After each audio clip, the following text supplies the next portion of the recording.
everybody, what's up? Justin with In the Garage, a weekly retrospective on millennial pop culture. Today we are in the garage with Stephanie Ellison. Yay. Welcome. Hi, thank you. Thank you for having me. This book is a special book, very near and dear to my heart and my family's heart. It's called Always Forever. Okay, so I'm going to tell you kind of where it originated. I grew up in and out of foster care. Had a tumultuous life growing up, and fast forward to when I was 27 years old, after I gave birth to my daughter, Molly, I was rocking her and reading books. So one of the books that I read, it was I'll Love You Forever, I'll Like You for Always, as long as I'm living, my baby you'll be. Yes, that it's a book very is popular special and book.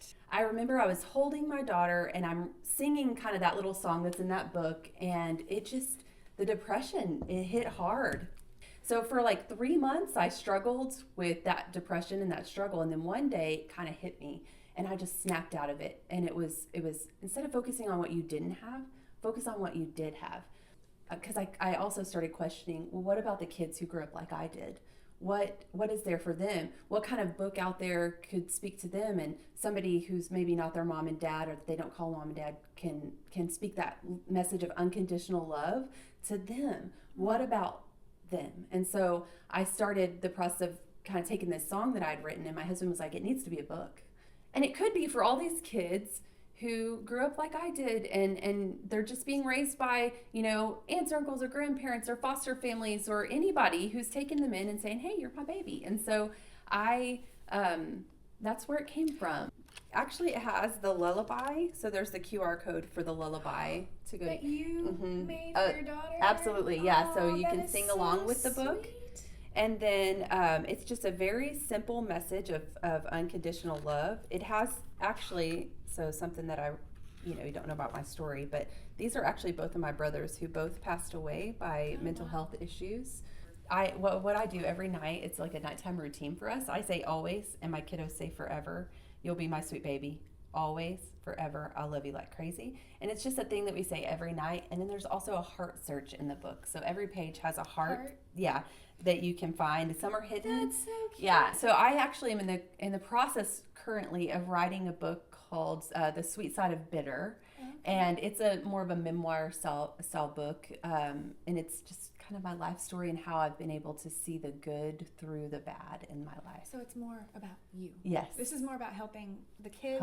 But this other one's going to be like, how was I? How did it affect me? It's really scary to write your personal story, for the whole world to see, whoever decides to pick it up. So it's one of those things, though, where it's been a healing process. Uh-huh.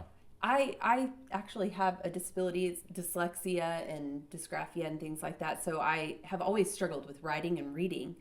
And writing was just kind of a thing that I didn't really feel like I did well, but I didn't give up. Yes, because it's a way to express all of the things. I always talk about finding ways to heal and finding ways to cope with the stressors of life, rather than drugs and alcohol and all the things that you could do to fill the voids. And writing really is that. So I just encourage everybody. I don't care if you know where a comma goes, or a period, or an exclamation point, or I love this. Just write. Yes, write. It doesn't matter. It's only you looking at it. And there's editors out there. Don't even worry about Give it to them and be like, hey, fix this. So that's why I asked. I figured that you probably had a different trajectory in writing. As you can see here, I have the highly rhetorical value books here. This one here I love. It's screenwriting for dummies. This was I told myself back when I was 19 years old that this was all I needed to make it in Hollywood. I write a lot. I haven't had the privilege of being published quite yet. Well, and everything you write is basically a legacy for the next generation. I was like, I don't want anybody reading anything that I write, because I struggled with structure and grammar and all. Wanting to go, with one of these big publishing companies, and you want to do something smaller. Win Publications is who I went to, and so did Robin. Robin went through Win Publications as well. Robin Burns, check out her book, Harvey's Special Mission. Yes. It's amazing.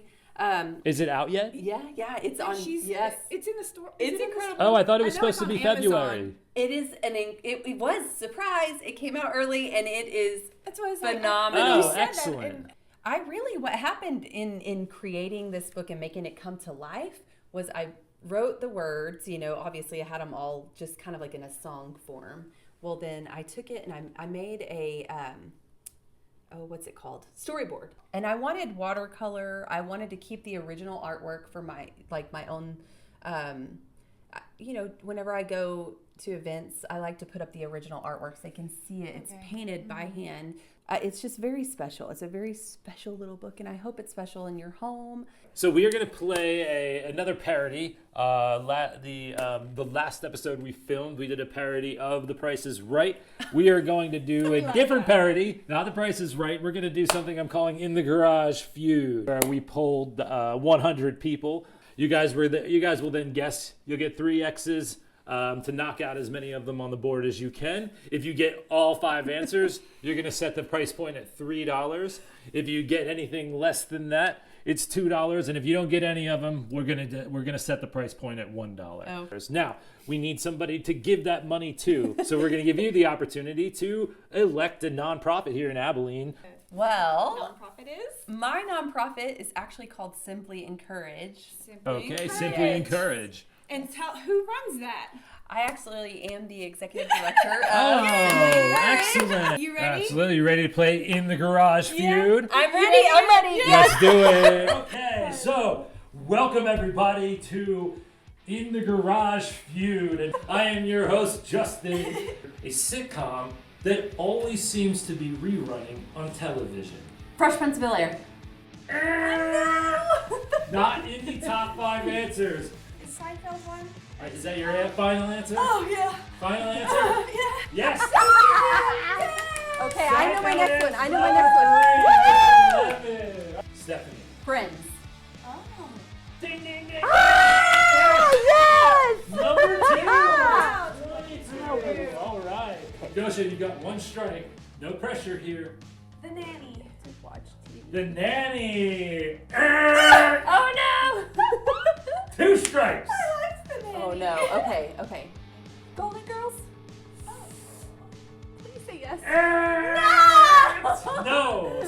So you got 3 strikes. You gotta have Unfortunately, you're out. That means, but you did get 2 of them, and that's $2 for every like in the next 72 hours for Simply Encourage. Simply Encourage. On the number 5 spot with 8 out of 100 people saying that this show is in reruns too much. 2.5 Men. Number 4 is a Grub Street Productions. It's in the same vein as Wings and actually shares characters with Wings, but it is not Wings. It is Frasier, of course. It's a Chuck Lorre production. It stars a couple nerds that live in an apartment across from Penny. The Big Bang Theory. Yeah! I'm trying to say it to my... All right. Well, wait, so what do we do about that? all right, everybody. That was In the Garage Feud with Stephanie and Gosha. They got $2 for every like in the next 72 hours that this video gets. So be sure to follow along, subscribe. We're on TikTok, YouTube, Facebook, all that stuff.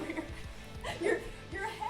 Right, In the Garage Feud. That was We did fun. it, right? Yes, we did. So I you think- guys Perfect. hit that like button. I think I have a second career as a game show host Yeah, I think all so. lined up. Oh my god. Now this one is special. We've given this one away before, but because you are an author and you have this amazing book, I wanted to. We give everybody a consolation prize here on In the Garage, and it's a nice little custom canvas.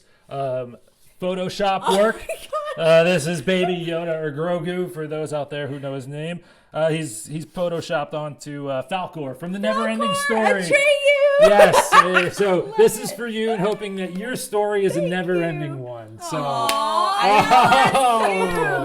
adorable, right? So thank you for being. That was my favorite growing up, by the way. it Just was- Oh saying. yeah, I think everyone saying. loves that.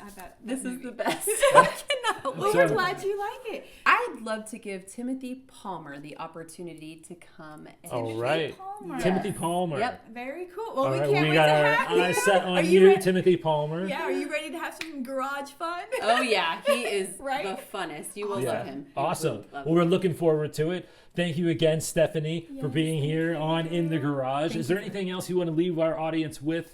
Thank you for having me, and and just as you're walking out, into the world from now forward, look for people that you can encourage in simple ways. And that's all I ask people to do.